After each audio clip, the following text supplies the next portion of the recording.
กินส้มมะขามมะขอซุกยำนี่แซ่บประแดดนัว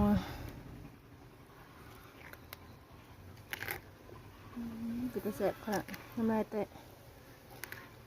แมงวัน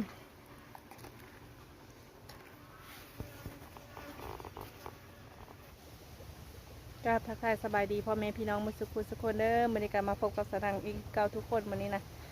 มื้อนี้เสานางแล้วเข้าแล้วดำแล้วทุกคนแล้วมือเสานี้ปั่นข้าวเจ้าก็ได้10 สอบทั้งหมดปีนี้หน้าของเสานางได้50 กระสอบทุกคนมื้อนี้ก็เสานางว่างๆลงไปย้ายงูย้ายควายแล้วก็เลยเอามะขามขึ้นมากินส้มทุกคนไปกินส้มนำกันเด้อทุกคนเด้อกินส้มมะขามแล้วก็มะขอสุกทุกคนแซ่บขนาดเลยมะขอสุกยามนี้นะขึ้นมาตะเกียวข้าวใบไม้เมื่อยแล้วก็กินส้มมะขอนะแซ่บเด้อไปกินกันได้ทุกคนเด้อเสานางแป้งแจ่วแล้วเรียบร้อยเอามะขามมะขอมาแต่หน้าเพื่อแหละไปกินกับเสานางเด้อทุกคนเด้อไปเด้อกินส้มมะขามมะขอกับผักเสียงหน้าทุกคนนี่กระตามมะขามของเสานางทุกคน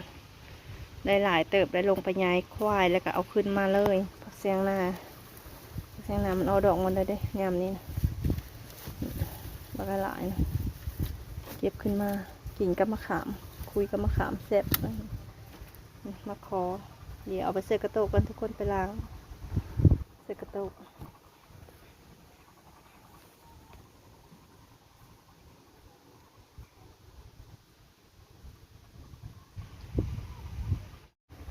ตอนนี้กระเปงแก้วแล้วเรียบร้อยทุกคนเต็มถ้วยเป็นไงมาเด้อมากินน้ำกันทุกคนแก้วถ้วยเป็นไงใส่กระโตกมีมะขอมีมะขามมีผักเสียงหน้าทุกคนมาเด้อมากินน้ำกันกินส้มมะขามมะขอซุกยำนี่แซ่บประแดดนัว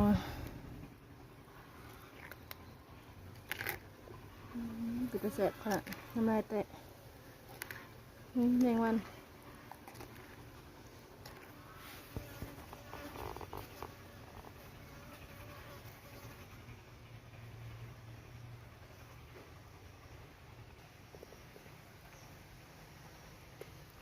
ประเดะนัวคุยมะขามมะขามก็มีแต่ฟังง่าย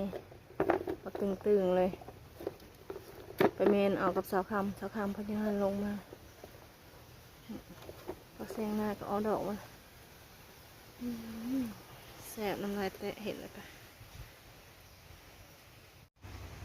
มาเด้อทุกคนกินส้มมะขอน้ำกันเบาคำพอลงมือก่อนแล้วค่ะเป็นแต่แสบคักบายดีสบายดีพี่น้องมาเด้อกินส้มมะขอหวาน มะขอสุก มะขอสุกเลยได้มั้ย มันสุกแล้วมันเลยหวาน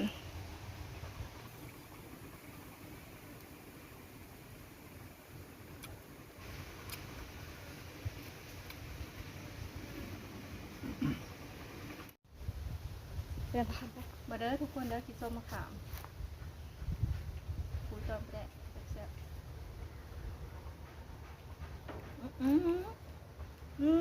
เอาเลยพงยังพักแห้งมาก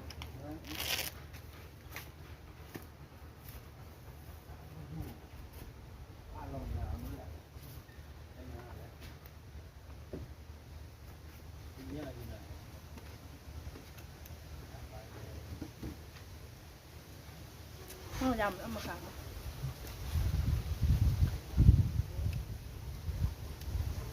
สวัสดีเด้อพี่น้องมาได้มากินส้มน้ำสลิงสาวนางเด้อทุกคนมาขอซุปเรียบร้อยหวาน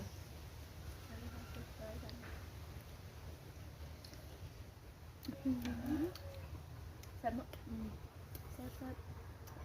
ไปต่อยเอามาให้สามเพลงใช้ก็ได้ปะเอาเด้อ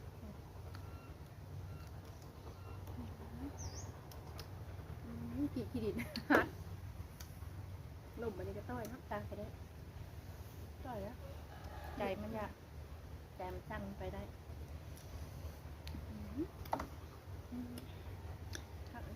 ลอยอย่างนั้น แค่ขอโทษขอโทษคุยทำไปแล้ว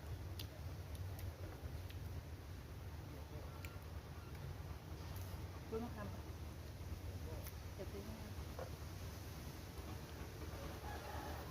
ขึ้นไปสิบวันตัววิธีบอกงานเลยเลย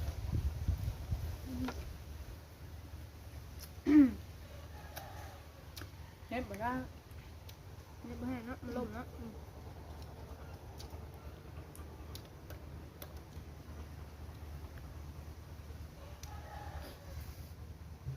โมเจ้าเลิกเป็นวัดพี่น้องเอ้ย เป็นวัดกินแก้ววัด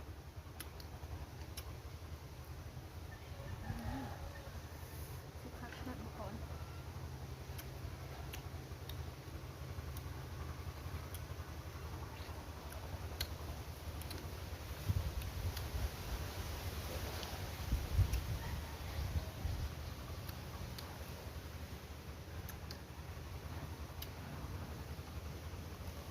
เจ้าข้ามเมือง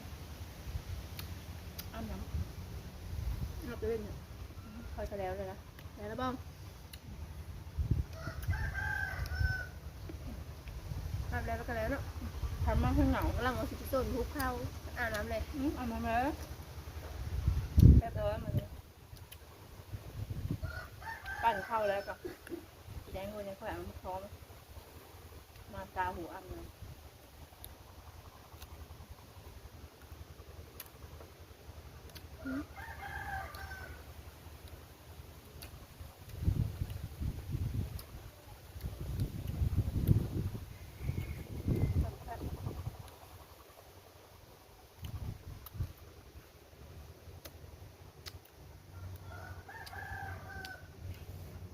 เบิ่มมะขามป่ะมะขามในมันใหญ่ล่ะ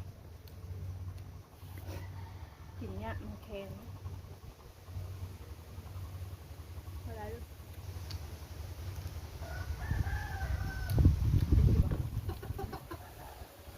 ได้ยากแล้ว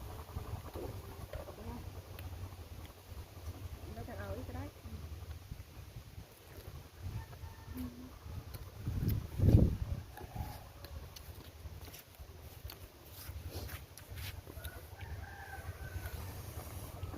มาพี่น้องมานี่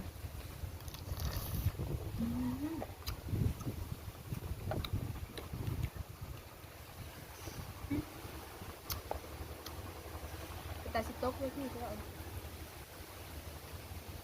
กลางประแดะ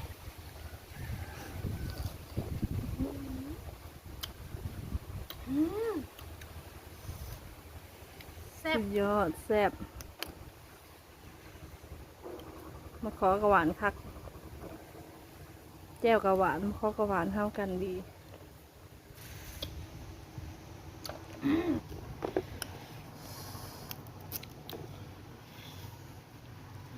ตอนประเด็ดเรา มีแต่ตอนเติบกลางประเดะแล้วเนาะอื้อหืออืมอืม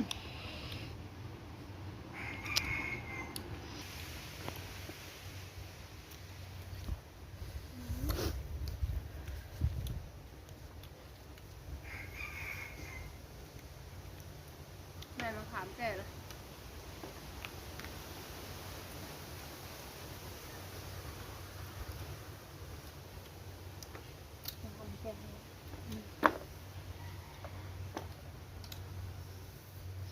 มะขามคู่มะขามเพื่อน พวกแรงไผ่บอกพวกแรงหน้าบอก ปลูกกันข้าวก็มะขอ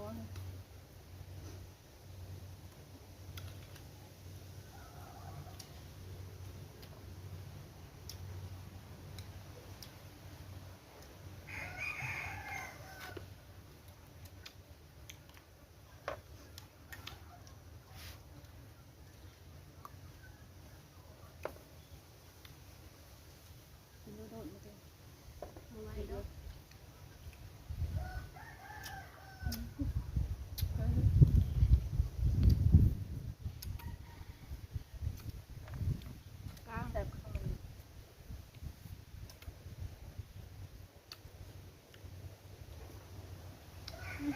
กลางแล้วเนี่ย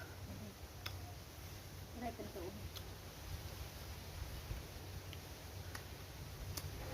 ไม่ได้ขึ้นคือได้หมดขึ้นในโต๊ะไม่นอน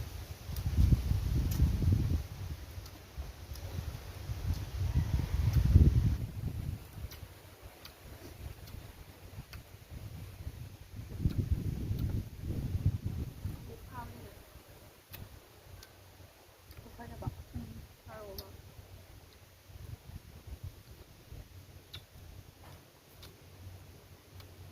ใช่ไหมต้องทำ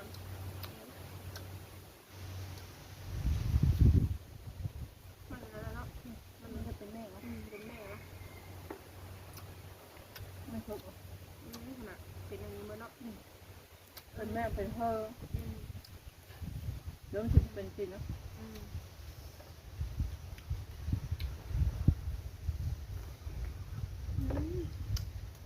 กลางตัวหลายก็ได้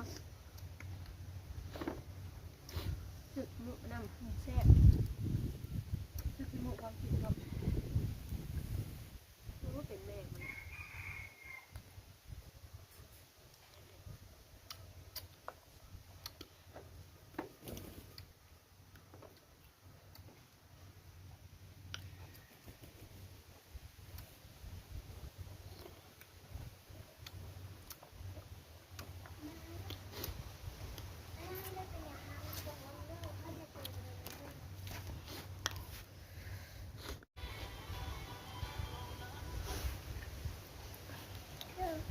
โอ้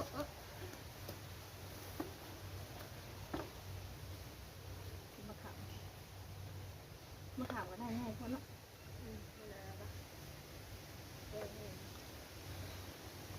มาขามก็แบบว่าแซ่บแซ่บแซ่บนู่แซ่บนู่แต่เรามือน้อยนะทานบ้างทานเถอะดาวันอันนั้นทีนี่มือเย็นมือคืนนะเดี๋ยวเอาผ้าด้วย เอาตัวบเป็นนิ้วเขามีเพื่อ นี่หรอเพื่อจะดึงออกได้ ตั้งหลาย มันจะโดด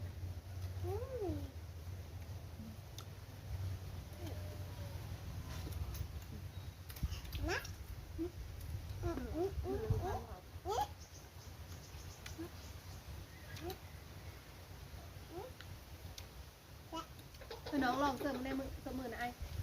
เดี๋ยวจะไปซื้อเสิร์ฟมึงลูกผัดจะมีเสิร์ฟมามึงลูกงามบ่นี้จะมีเสิร์ฟบางนึงลูกแล้วเปล่า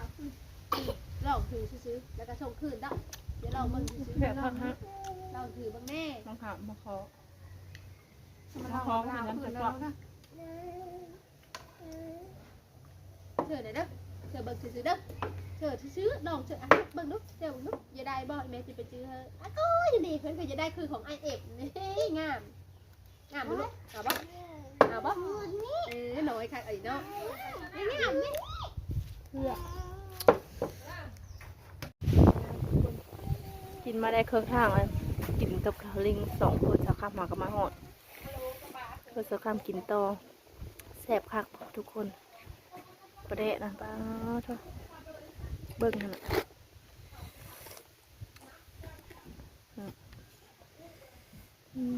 แซ่บแซ่บ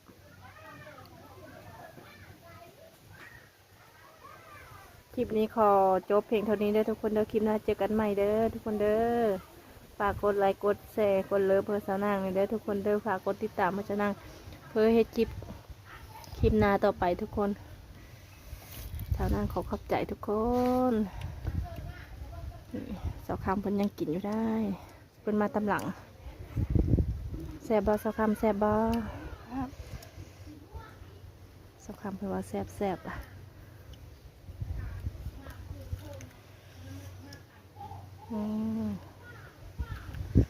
บ๊ายบายทุกคน